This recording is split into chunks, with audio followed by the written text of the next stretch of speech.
रमेश चंद्र रत्न,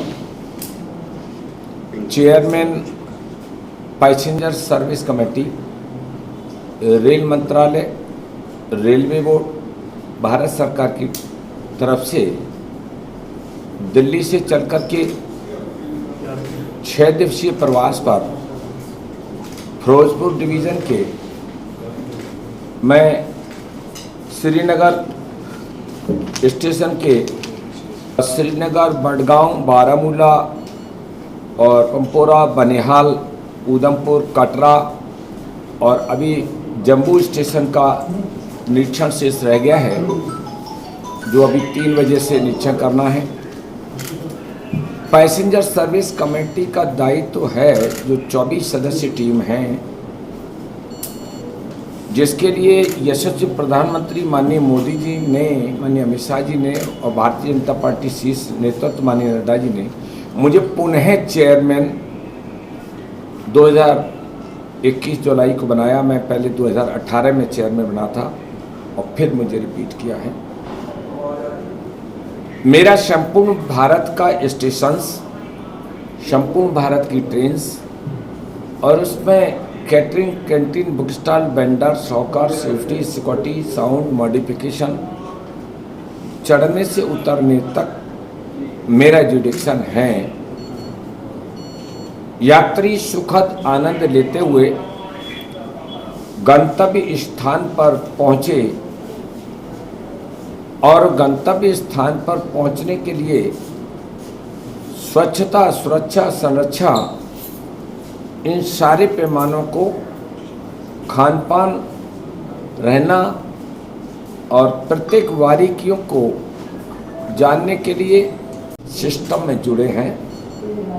ये डिजिटल की दुनिया है और डिजिटल मोदी जी के ज़माने पर आया है। डिजिटल के ज़माने में विशेषकर जम्मू कश्मीर के, मैं कल बनिहाल में आपके प्रोजेक्ट को देख रहा था, जो इरकॉन के द्वारा क्या जम्मू कश्मीर में नया, यानी जम्मू कश्मीर, उधमपुर, श्रीनगर, बारामूला रेल जो लिंक प्रोजेक्ट है, जिसको शॉर्ट में USVRL बोलते हैं, ये कॉन्कर और इरकॉन दोनों के द्वारा, तो मैंने इंजीनियर्स की टीम को उस पूरे प्रोजेक्ट को जाना, देखा। ये भारतीय रेल जो कन्याकुमारी से कश्मीर तक बहुत तीव्र गति से जुड़ने जा रही है। इसमें कटरा और बनिहाल के बीच का काम बहुत तीव्र गति से चल रहा है और ये काम जल्दी ही पूरा होने वाला है। फिर जो कश्मीर से कन्याकुमारी का जो कहावत है, तो इसमें सामाजिक आर्थिक विकास का चहुमुखी विकास लोगों का होने वाला है। एक देश, एक प्रधान, एक विधान की जो श्रृंखला, सबका साथ सबका विकास, माननीय मोदी जी ने 2014 में जिस सपने के साकार को पूरा करने के लिए देश का राजपाट संभाला, और उस समय जो है बड़ी पापाई करते थे, RTI दे दी, चूंकि एडवोकेट होने के नाते RTI जिले से लटकते लटकते प्रदेश में लटकती थी और लटक करके कहाँ चली जाती थी पता नहीं चलता। लेकिन डिजिटल इंडिया मोदी जी का, अभी टक से डालोगे तो आपके मोबाइल में, आपके दिल की धड़कन में घंटी बज जाएगी। ये मोदी जी का जमाना है। कोविड-19 में लोग राजनीतिक रोटियां सेक रहे थे कि ये भारतीय जनता पार्टी का कोविड था, क्या ये पार्टी ने पैदा किया था, या पूरा विश्व दहक रहा था कोविड-19 में। उस समय लोग रोटियां, कांग्रेस के, लेफ्टिस्ट के लोग रोटियां सेक रहे थे, लेकिन भारतीय जनता पार्टी का कार्यकर्ता जन जन तक खाद्य सामग्री पहुंचा रहा था। माननीय अमित शाह जी ने नोडल अफसर बन करके हर स्टेट के ऑफिसर्स के साथ कोऑर्डिनेशन करके, रेलवे का डिवीजन के साथ कोऑर्डिनेशन करके, जिस तरीके से जन जन तक खाद्य सामग्री, रसद सामग्री, मेडिकल उपकरण, कोयला, और अगर भारतीय रेल ने, गुड्स ट्रेन ने, युद्ध काल में कभी ट्रेन बंद नहीं हुई, अधिकारी कर्मचारियों ने मिलकर के 24/7 खाद्य सामग्री, रसद सामग्री, डीजल, पेट्रोल, कोयला, मेडिकल उपकरण, और इतना ही नहीं, उससे बढ़कर के आइसोलेशन कोच भी भारतीय रेल ने बनाए हैं। आरपीएफ भी बढ़ चढ़ कर हिस्सा लेकर के अपना वो करे, लेकिन उस समय रोटी ऐसे कर, पानी भी नहीं मिल रहा है पीने का। अरे बड़ा शर्म की बात है, मैं टीवी चैनल पर डिबेट में बैठा था, पानी की बोतलों का एक स्टेशन पर बहुत जखीरा पड़ा था, एक एक आदमी 2-2 कैरेट उठा करके जा रहा था। तो मैंने कहा शर्मदारो, कम से कम देख तो लो कि कितनी बोतल लेके जा रहा है, एक लेके जानी चाहिए, वो पूरा एक कैरेट उठा के। ना चाहूँगा कि मैं दोबारा जैसे ही चेयरमैन बना तो पिछले टाइम पे तो कोविड रहते हुए भी मैंने अनछुए पहलुए छुए थे, लेकिन अभी भी मेरी टीम, मैंने 17 जोन में से 16 जोन में मैं प्रवेश कर चुका हूँ। 68 डिवीज़न में से 37 डिवीज़न में भी मैं जा चुका, और स्टेशन भी 258 यानी 258 स्टेशन का निरीक्षण कर चुका हूँ। 19 स्टेट कवर कर लिया मैंने। यात्री सेवा समिति उन सारे पहलुओं को यात्रियों से सीधा संवाद करते हुए कि आप कैसा 2014 के बाद भारतीय रेल को कैसा महसूस कर रहे हैं। भारतीय रेल तो पहले भी थी, लेकिन पटाखे फोड़ करके ट्रेन चला करती थी सर्दी और कोहरे के टाइम पर, लेकिन अब ट्रेन पटाखे फोड़ करके नहीं, नई डिवाइस से श्री अश्वनी वैष्णव जी रेल मंत्री बने हैं, बहुत तीव्र गति से गतिमान तरीके से दौड़ भी रहे हैं, जनता जनार्दन के बीच की संवाद के उस सारे पहलुओं को भी चिंता करने का कार्य कर रहे हैं।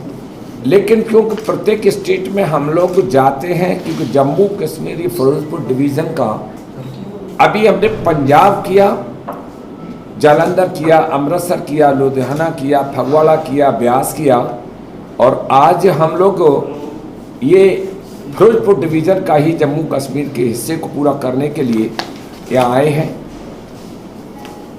इसमें ये जानकारी देना चाहूँगा, भारतीय रेल देशाटन का सर्वोत्कृष्ट माध्यम है, जिसे life line of the nation बोलते हैं, और यशस्वी प्रधानमंत्री माननीय मोदी जी ने इसे विकास का पहिया भी कहा। और ये विकास के पहिया लगभग 2.25 से 2.5 करोड़ लोग प्रतिदिन यात्रा रेल से कर। आपके माध्यम से मैं एक चीज चैनल और मीडिया और देशवासियों से एक कहना चाहूंगा कि लोग लेफ्टिस्ट और कुछ कांग्रेसी लोग जिन्होंने नक्सलवाद, आतंकवाद, भ्रष्टाचार की बुनियाद की एक गहन दीवार पैदा करके देश को तहस नहस किया, गरीबी मिटाने की जगह गरीब मिटाए, जातवाद की खेती पैदा की। भारत का संविधान आजाद होने के बाद देश संविधान से चले, लेकिन कांग्रेस पार्टी अपने विधान से चल रही है। जो राजपाट में होता था कि राजा मरा, रानी और फिर रानी के पेट से पैदा हुआ उसकी संतान। मैं पेशे से एडवोकेट सुप्रीम कोर्ट भी हूं, और जम्मू कश्मीर का 2014 में इलेक्शन का इंचार्ज भी एससी मोर्चा जब राष्ट्रीय महामंत्री था। मैंने एक इस जम्मू कश्मीर के किसी डिस्ट्रिक्ट को, किसी तहसील को, ब्लॉक को नहीं छोड़ा। डॉक्टर साहब भी खुद बैठे हुए हैं, और ये जिसे जन्नत कहते हैं, मैंने भी जन्नत इस 6 दिन के प्रवास में जन्नत को देखा, डल लेक को भी देखा, मैंने गार्डन को देखा, और मैं तमाम ऐसे अनछुए पहलू जो विश्व का एक प्रतीक है। जैसे अभिन्न अंग तो कहते थे, लेकिन अभिन्न के नाम से ये भिन्न कर दिया था, दूर कर दिया था। और किन्होंने किया था? ये कांग्रेसियों ने आजादी की जंग लड़ने वाले मूवमेंट का नाम मरहूम जो है जवाहरलाल नेहरू जी ने एक राजनीतिक दल दे दिया, जबकि महात्मा गांधी तमाम लोगों ने कहा था कि इस मूवमेंट को राजनीतिक रूप मत दो। खुद के शीशे के महल होते हैं, वो दूसरों के पत्थर मारा करते हैं। ये भारतीय जनता पार्टी जात धर्म की राजनीति नहीं की। ये जिन लोगों ने इस देश में जात, पंथ, धर्म, नक्सलवाद, आतंकवाद पैदा किया, वो किस मुंह से बात करते हैं? भारतीय जनता पार्टी। अगर भारतीय जनता पार्टी जातवादी होती तो एपीजे अब्दुल कलाम राष्ट्रपति नहीं बनते, रामनाथ कोविंद राष्ट्रपति नहीं बनते, मुर्मू जी राष्ट्रपति नहीं बनती, और मेरे जैसा व्यक्ति V Ramesh Ratan chairman passenger service committee नहीं बनता। ये पहली पार्टी है, यह कोई भी राष्ट्रपति बन सकता है। ये पहली पार्टी है कि कोई भी राष्ट्रीय अध्यक्ष बन सकता है। ये जात पंथ धर्म की कीर्ति नहीं है, इसलिए रेल बेच दी, जहाज बेच दिया। अरे कम से कम इतने बुद्धि तो कम से कम रख लो, जनता ने नकार करके 10% भी आपको विपक्ष में बैठने का मौका नहीं दिया।